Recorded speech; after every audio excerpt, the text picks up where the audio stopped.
हमारे बीच मौजूद है मध्य प्रदेश कांग्रेस प्रवक्ता नीलव शुक्ला जी। आइए बात करते हैं इनसे और जानते हैं किस तरह को ले रहे हैं ये सावेर उपचुनाव में। आज से कुछ दिन बचे हैं, अभी डेट क्लियर नहीं आई है, पर साफ साफ दिख रहा है समय कम है और प्रेमचंद गुड्डू के लिए किस तरह से कांग्रेस एक मैदानी जंग के लिए तैयार है। देखिए, अभी सावेर उपचुनाव में नाम तो किसी का डिक्लेयर हुआ नहीं है, लेकिन फिर भी गुड्डू जी प्रयासरत हैं। जो भी उचित चेहरा हो कांग्रेस उसे वहाँ पर चुनाव लड़ाएगी। लेकिन सबसे बड़ी बात मैं आपको ये बता दूँ कि सावेर का जो उपचुनाव है ये कांग्रेस का चुनाव नहीं, ये भाजपा बनाम सावेर की जनता का चुनाव है। कि सावेर की जनता ने जो मैंडेट दिया था, जो जनादेश दिया था कांग्रेस को, जो मतदान किया था कांग्रेस के पक्ष में, और तो एन कोविड के समय जब प्रदेश में कोरोना की आमद हो रही थी, उस समय चिकित्सा मंत्री प्रदेश को छोड़कर बेंगलोर रिसोर्ट में आराम फरमा रहे थे। इसको सावेर की जनता में जो रोष है, ये चुनाव सावेर की जनता का है, ये कांग्रेस का चुनाव नहीं है।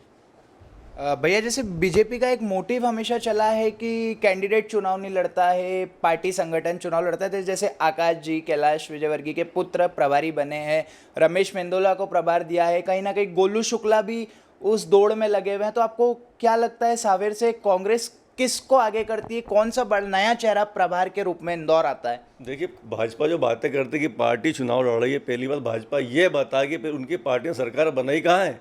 ये तो सिर्फ कांग्रेस जिन लोगों ने गद्दारी करी उनको तोड़ के एक डील के थे कांग्रेस भाजपा ने सरकार बनाई। तो भाजपा की पार्टी ने कहाँ सरकार बनाई? ये तो कांग्रेस से टूटे हुए लोगों को बुलाया, एक डील तय करी, उसके बाद ये भाजपा और सिंधिया की सरकार। देखो, आज भाजपा में ये कहा जा रहा है कि भाजपा और सिंधिया गुट, जबकि भाजपा में भाजपा संगठन की बातें की जाती थी। अभी भी जो मंत्रिमंडल बना है वो भाजपा और सिंधिया गुट के कोलैबोरेशन से संयुक्त उसमें बना हुआ है। तो इसमें सबसे बड़ी बात तो ये भी कमलनाथ जी ने ट्वीट भी किया कि कम से कम 14 लोग ऐसे ऐतिहासिक ऐसा उन्हें हुआ लोकतंत्र में कि जो विधायक ही नहीं है और अंतिम मंत्री पद की शपथ दिलवा दी है।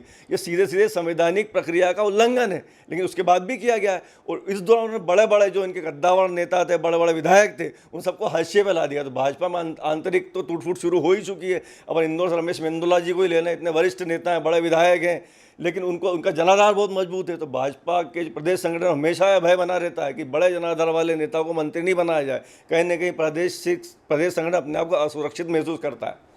भैया, जैसे आपने बात करी रमेश मेंदोला बड़े नेता है, उनको मंत्री पद नहीं दे सकते, तो कहीं ना कहीं कैलाश विजयवर्गीय भी कुछ साल पहले बड़े नेता थे, उसके बाद भी पार्टी ने उन्हें मंत्री बनाया था, कैबिनेट मिनिस्टर से थे भैया उसमें। तो उसमें क्या लगता है आपको कि पार्टी कहीं ना कहीं नहीं चाहती है रमेश जी मंत्री बने? देखिए, कैलाश जी का यहाँ तो सवाल है, कैलाश जी बहुत बड़े हैं, वरिष्ठ नेता हैं, इंदौर में काफ़ी लोकप्रिय भी रहे, लेकिन देखा गया उन्हें एक योजना के तहत बंगाल भेज दिया गया। तो कहीं ना कहीं पार्टी ने उनको प्रदेश से बाहर तो पहुँचा है ना। रमेश जी को भी उसी के शिकार हुए हैं। तो भाजपा में आंतरिक तोड़फोड़ तो दिख ही रही है। आपको कहीं ना कहीं ऐसा दिख रहा है उषा ठाकुर जी मऊ विधायक है और आज मंत्री बन गई, तो कहीं ना कहीं पार्टी में भी टकराव नजर आ रहा है कि रमेश जी कैलाश जी का खेमे को साइड में रखते हुए शिवराज जी ने उषा ठाकुर जी को मंत्री पद बनाया है। रमेश जी भी कल रात भोपाल रवाना हो गए थे, उसके बाद भी उनके साथ वापस से उषा ठाकुर मंत्री बन गए। तो आपको क्या लगता है इस बारे में? देखिए, मैं तो अभी मुझे मालूम भी पड़ रहा है कि रमेश जी के लोग वहाँ पर कुछ प्रदर्शन भी कर रहे हैं, नाराज़गी भी जाहिर कर रहे हैं।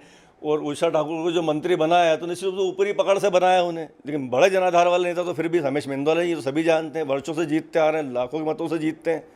अब नीलव जी, कहीं ना कहीं ऐसा लग रहा है, अभी एक ट्वीट आया है ज्योतिरादित्य सिंधिया का कि टाइगर अभी जिंदा है, तो आप कांग्रेसी है। आपको क्या लगता है कि उन्होंने जो ट्वीट किया है वो कांग्रेस के अगेंस्ट जाकर ट्वीट किया है कि टाइगर अभी जिंदा है? ये उनका पुराना डायलॉग है। अभी वो मीडिया में मैं देख रहा था उनकी बाइट, मीडिया से ही कह रहे थे कि मैं कमलनाथ जी और दिग्विजय सिंह जी को बताना चाहता हूँ कि टाइगर अभी जिंदा है। तो मैं सिंधिया से एक ही निवेदन करना चाहता हूँ, कम से कम टाइगर को शर्मिंदा न करें। उन्होंने ऐसा कोई काम नहीं किया है जो शेरों वाला काम हो। उन्होंने प्रदेश की जनता के जनमत का और उनके वोटों का सीधा सीधा अपमान किया और धोखा दे कांग्रेस सरकार को रही। और टाइगर कभी ऐसा काम नहीं करता, शेरों वाली बात कम से कम सिंधिया की मुझे शोभा नहीं देती है। भैया, देखा जा रहा है सावेर विधानसभा में जब गोलू शुक्ला को दायित्व दिया है एक प्रभार की तरह, शिवराज सिंह चौहान ने गोलू शुक्ला को तुलसी सिलावट का दिया है, आगे करा है, तो आपको कहीं ना कहीं ऐसा नहीं लगता है कि संजय शुक्ला, जिनका एक गढ़ माना जाता है बाणगंगा से सावेर, कहीं ना कहीं संजय शुक्ला और प्रेमचंद गुड्डू जी में भी कहीं ना कहीं टकराव नजर आ रही है? अभी तक संजय शुक्ला जी ने उनके सपोर्ट में सावेर विधानसभा में कदम नहीं रखा।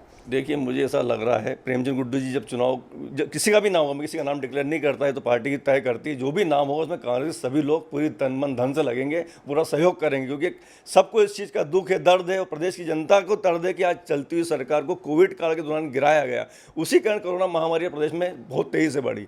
रहा सवाल जो भाजपा के नेता तुलसी सिलावट के साथ कंधे से कंधे मिला के काम कर रहे हैं, ऐसा दिखाई दे रहा है, लेकिन मुझे नहीं लगता कि कोई भाजपा का नेता अंतर मन से उनके साथ काम कर रहा होगा, क्योंकि उन्हें शायद पता है कि तुलसी सिलावट को यहाँ पर अगर स्थापित कर दिया तो उनकी दुकानदारी, उनकी राजनीति बंद हो जाएगी। तो मुझे नहीं लगता है कोई भाजपा का नेता अंतर मन से काम कर रहा होगा। ये थे हमारे बीच नीलव शुक्ला जी, मध्य प्रदेश प्रवक्ता रह चुके हैं और आज भी नीलव जी मध्य प्रदेश प्रवक्ता है। इनसे हमने बात करी और जाना किस तरह से कांग्रेस मजबूती के साथ सावेर चुनाव लड़ने के लिए तैयार है।